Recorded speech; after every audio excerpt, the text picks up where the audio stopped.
अक़ीमिस्सलाता लिदुलूकिश्शम्सि इला ग़सक़िल लैलि व क़ुरआनिल फ़ज्र। आप नमाज को कायम करें लिदुलूकिश्शम्सि, जब सूरज ढल जाए, इला ग़सक़िल लैलि, रात के फैलने तक, रात के छा जाने तक, व क़ुरआनिल फ़ज्र, और फ़ज्र में कुरान पढ़िए। इन्ना क़ुरआनिल फ़ज्रि, बेशक कुरान फ़ज्र जो है ना, कान मशहूदा, इस वक़्त फरिश्तों के हाज़िरी का वक़्त होता है। व मिनल लैलि फ़तहज्जद बिही नाफ़िलतन लक, और रात के कुछ हिस्से में आप तहज्जुद की नमाज पढ़िए जो ज़ायद है आपके लिए।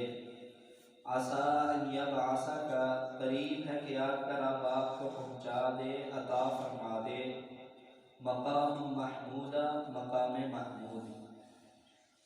मेरे भाइयों, नमाज का कायम करना दुलूके शम्स से रात के छा जाने तक, अल्लाह रब्बुल आलमीन ने ना इसमें नमाजों के औकात बताए हैं कि जब सूरज बिल्कुल सर के ऊपर होना, आप देखें साया किसी तरफ नहीं है, तो ये ज़वाल का वक़्त होता है। दलूक कहते हैं थोड़ा सा ढल जाने को। ज़वाल का वक़्त है ना, बिल्कुल सर के ऊपर, उससे थोड़ा सा ढलेगा तो वो हो जाएगा दुलूक। तो अल्लाह फरमाते हैं जब दुलूक शम्स हो तो उस वक़्त आप अपनी नमाजों का यानी क़याम करें। तो पहली जो नमाज आएगी दुलूक के बाद वो है ज़ोहर की नमाज। फिर नबी करीम सल्लल्लाहु अलैहि वसल्लम के पास हज़रत जिब्रील अलैहिस्सलाम आए, आकर नमाजों के औकात भी बताए थे।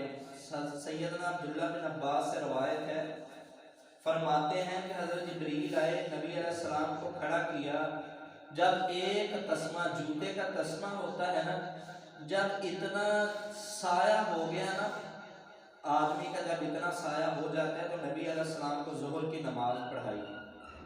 फिर जब एक मिसल साया हो गया, एक मिसल कहते हैं जितना साइज आदमी का है उतना ही उसके साये का हो। या आप इस तरह समझ लें कि नेज़ा गाड़ लें, जितना नेज़ा है जितने फुट का उतना ही आगे उसका साया हो।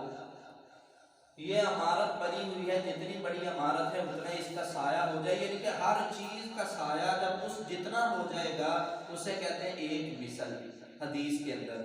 तो जब एक मिसल साया हो गया तो फिर जिब्रील आए, फिर असर की नमाज पढ़ी। सूरज गुरूब हुआ तो साथ ही जिब्रील अलैहिस्सलाम आ गए, फिर मगरिब की नमाज पढ़ी। और इशा की नमाज जब शफक कहते हैं जो सुर्खी फैली होती है मगरिब की तरफ, और सुर्खी ऊपर होती है नीचे सफेदी होती है यानी रोशनी, और तारे यानी झुरमुटों की सूरत में होते हैं, तो ये शफक की अलामत है, सुर्खी और सफेदी। तो नबी अलैहिस्सलातु वस्सलाम के पास जिब्रील आए, जब शफक गैब हो गया ना, उस वक़्त जिब्रील अमीन आते हैं और आकर इशा की नमाज पढ़ाते हैं।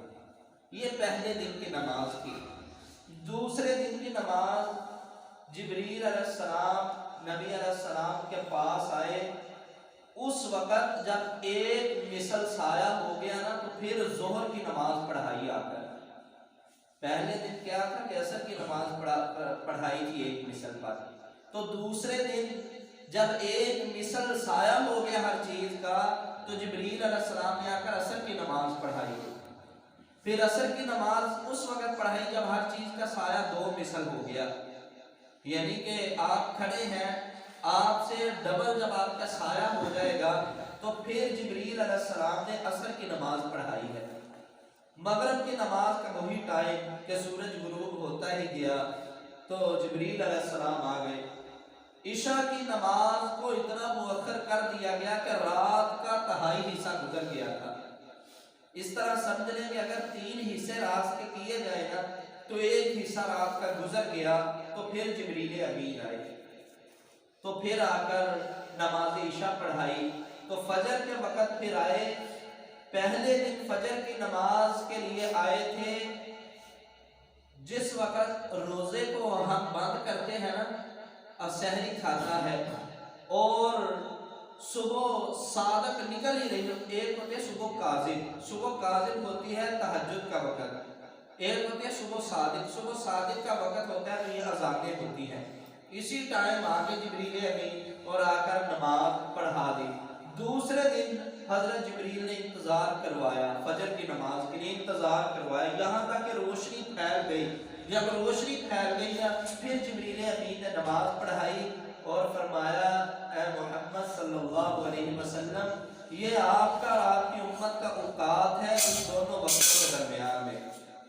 ये दो वक़्त है ना जो मैंने 2 दिनों में आपको नमाज पढ़ाई है, पहले दिन अव्वल वक़्त में पढ़ाई है, दूसरे दिन आखिर वक़्त में पढ़ाई है।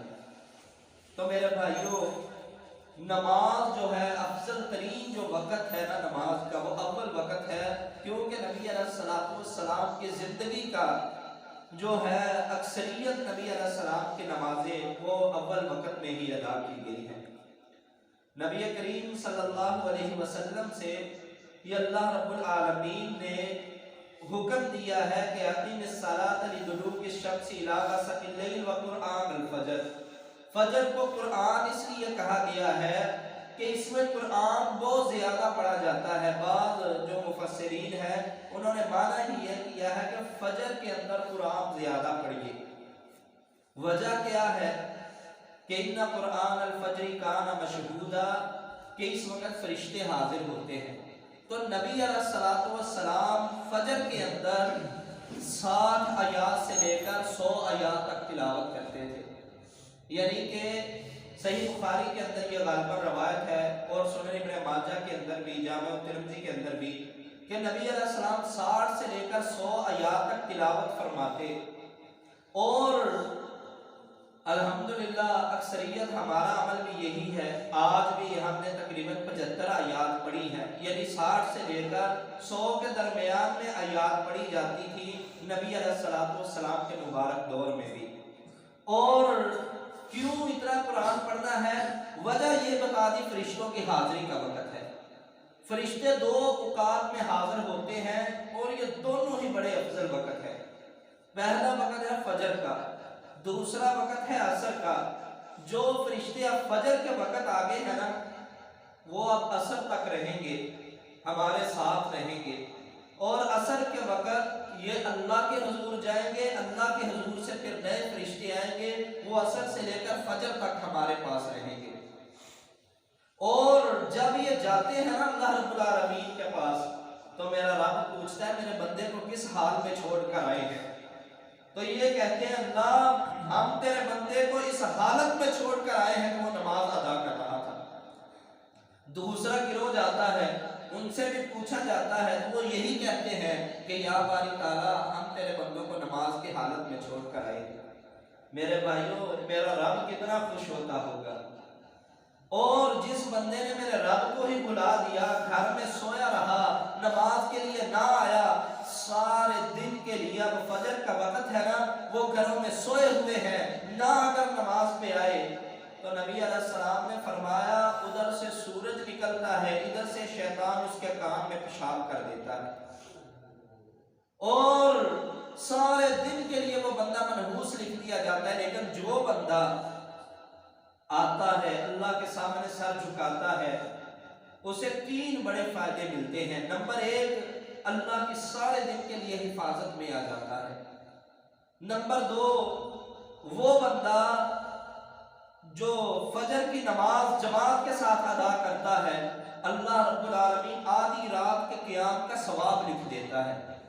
अब देखिए ना, सोया रहा है बंदा, लेकिन अल्लाह ने आधी रात के क़याम का सवाब लिख दिया। वजह क्या है कि वो बंदा फजर के वक़्त जमात के साथ नमाज के लिए आया है। और तीसरा ये फायदा है कि वो बंदा नहूसत से निकल जाता है और इस टाइम अल्लाह की बरकतें नाज़िल होती है। जैसा कि नबी अलैहिस्सलाम ने फरमाया, सुनन इब्न माजा की रवायत है कि अल्लाह ने तुम्हारे अव्वल वक़्त में बरकत को रखा है, बरकतें नाज़िल हो रही होती हैं, जो उठ जाता है अल्लाह की बरकतों को समेट लेता है। तो मेरे भाइयों, इन्ना कुरानुल फज्र काना मशहूदा, फरिश्ते आते हैं तुम्हारे दाएं बाएं बैठे होते हैं, तुम अगर पहले आ जाओ, जब तक जमात नहीं होती, मुसलसल तुम्हारे लिए दुआएं मांगते हैं, अल्लाहुम्मा फगफिर लहू अल्लाहुम्मा अरहमहू, अल्लाह आ गया है, इंतजार में है नमाज के, तुम्हारे लिए मुसलसल दुआएं, अल्लाह इसे बख्श दे, इस पर रहम फरमा। और नबी अलैहिस्सलाम ने फरमाया बंदा अगर आ जाए नमाज के इंतजार करे तो अल्लाह रब्बुल आलमीन के हुजूर को नमाज में ही लिखा जाता है। तो मेरे भाइयों, नमाज पढ़ा करें। तो आगे वामिनल-लैल फतहज्जद भी नाफिलतन लक, इंशाअल्लाह इसकी वजाहत कल करेंगे। दुआ है अल्लाह रब्बुल आलमीन सही मानों में हमें 5 वक्त के पक्के और सच्चे नमाजी बना दे। वाह खुदा।